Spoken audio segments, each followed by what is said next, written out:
Hello guys, welcome back to my YouTube channel daily vlog. ದಿನ 23.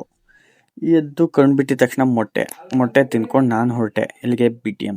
ಟ್ರಾಫಿಕಲ್ಲೇ ಸತ್ತೋಗ್ಬಿಡ್ತೀನಿ. ಇಲ್ಲಿ ಒಂದು ಆನಂದ love story ನೋಡ್ಬಿಟ್ಟು ಖುಷಿ ಆಗೋಯ್ತು. ಅವ್ರಿಗೆ ನಂದು ಹಂಗೆ ಊಟ ಎಲ್ಲ ಮುಗೀತು, ಕಾರ್ಡಿಯೋ ಮಾಡೋಣ ಅಂತ ಬಂದೆ. ನಮ್ಮ ಅಮ್ಮಂಗೆ ನೈಟು ರಾಗಿ ರೊಟ್ಟಿ ತಿನ್ನೋಣ, ಮಧ್ಯಾಹ್ನಕ್ಕೆ ರಾಗಿ ರೊಟ್ಟಿ ಮಾಡಿಕೊಟ್ಟು ಪ್ಲಸ್ ಕೆಂಪು ಚಟ್ನಿ ಮಾಡಿಕೊಟ್ಟು ಒಂದೇ ಬ್ರೋ. ಅಯ್ಯೋ, ಕೆಂಪು ಚಟ್ನಿ ಕಣ್ಣಲ್ಲಿ ನೀರು ಬರೋ ಅಷ್ಟಿತ್ತು. ತಿಂದೆ, ಹೊಟ್ಟೆ ಎಲ್ಲ ಉರಿತಿದೆ. ನಾನು ಜಾಸ್ತಿ ಖಾರ ತಿನ್ನಲ್ಲ, ಫುಲ್ ಹೊಟ್ಟೆ ಎಲ್ಲ ಉರಿತಿದೆ. ಹೋಗೊಂದಲ್ಲೆಲ್ಲರೂ ಮಜ್ಜಿಗೆ ಕೊಡ್ಕೊಂಡು ಬರ್ತೀನಿ ಅಷ್ಟೇ. ಆಮೇಲೆ ನನ್ನ ನಳಿಯ ದೇವ್ರಿಗೆ ಪೂಜೆ ಮಾಡೋದು ನೋಡಿ ದೇವರು ಮೀನಾಕ್ಷಿ ಮೀನಾಕ್ಷಿ ಎಂಥ ಒಳ್ಳೆ ಮಕ್ಕಳಿಗೆ ಜನ್ಮ ಕೊಟ್ಟೆ. ಒಂದೊಂದು ಮುತ್ತು ಕಡೆ ತಪಸ್ಸು ಮಾಡಿ ಪಡಿಬೇಕಿಂತ. ನನ್ನ ನಳಿಯನ್ ಪೂಜೆ ನೋಡಿ ಧನ್ಯನಾದೆ. ನೆಕ್ಸ್ಟು ಕೆಲಸ ಎಲ್ಲ ಮುಗಿಸ್ಕೊಂಡು ಹೊರಟಿದ್ದೆ ಮನೆಗೆ. ನೆಮ್ಮದಿಯಾಗಿ ಹೋಗಕ್ಕೆ ನಮ್ಮ ಬೆಂಗಳೂರು ಜನ ನನ್ನ ಬಿಡಲ್ಲ. ನಾನಂತೂ ಹೊರಟಿದ್ದೆ ಟ್ರಾಫಿಕಲ್ಲಿ ಸತ್ಕೊಂಡು. ಹಾಯ್ ಹಾಯ್ ಹಾಯ್ ಕಿಸಿ ಕೊಡೋಣ ಅದಕ್ಕೆ. ಹಾಯ್ ಮಾಡು. ಹಾಯ್ ನಗು ಬರ್ಲಿಲ್ವಾ?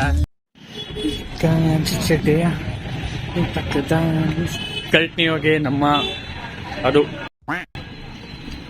ರೌಟ್ ನೋಡೋಣ.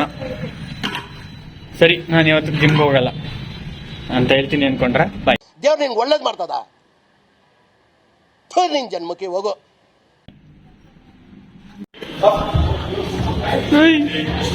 ಮುರ್ದೆ ಹಾಕ್ಬಿಟ್ಟವ್ರೆ.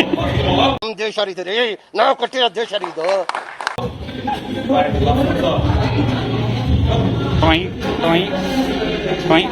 ಆಮೇಲೆ ಮುರಿದಿರೋ ಕಲ್ಟಿಗೆ ನಮ್ದು ಬಂದ್ಬಿಟ್ಟು ಬ್ಯಾಕ್ ಡೇ ರೋಯಿಂಗ್ಸ್ 3 ಸೆಟ್ ಅಂತ ಹೇಳ್ತೀನ, 4 set instructed by the legendary Somashekhar ಯು ಅಂದ್ಕೊಂಡು, ಆಮೇಲೆ lat pull down 4 set, heavy ಎಷ್ಟಾಗುತ್ತೋ ಅಷ್ಟು ಹಾಕೊಂಡು 4 ಸೆಟ್ ಮಾಡೋದು.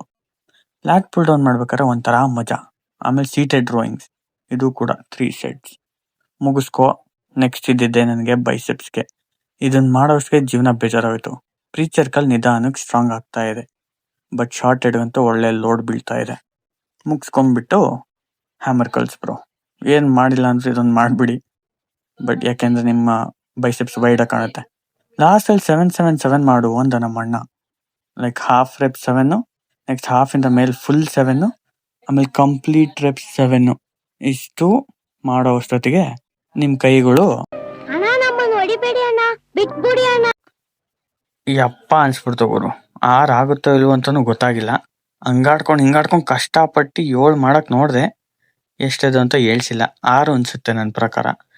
ಆಮೇಲೆ ಊಫ್ ಅನ್ಕೊಳ್ಳಿ, ಮುಗಿಸ್ಕೊಂಡ್ಬಿಟ್ಟು ಸಮಯ 10 ಗಂಟೆ ಅವರ ಹಂಗೆ ಬಂದಿದ್ದು ಜಿಮ್ ಹಿಂಗಾಗಿರುತ್ತೆ. ನಾವು ಹೋಗೋ ಅಷ್ಟೊತ್ತಿಗೆ 10 ಗಂಟೆಗೆ ಜಿಮ್ ಮುಗಿಸ್ಕೊಂಡು ಮನೆಗೆ ಹೋಗ್ಬಿಟ್ಟು ತಿಂದು ದಬಾಕಬೇಕು. ಮನೆಗೆ ಬಂದಮೇಲೆ ಈ ಥರ ಒಂದು ಊಟ ಇರಬೇಕು ಗುರು. ನೀಟಾಗಿ ನಮ್ಮದು ಡಿನ್ನರ್ ಮುಗಿಸ್ಕೊಂಡು ಆಮೇಲೆ ಇವತ್ತಿಗೆ ಅಷ್ಟೇ.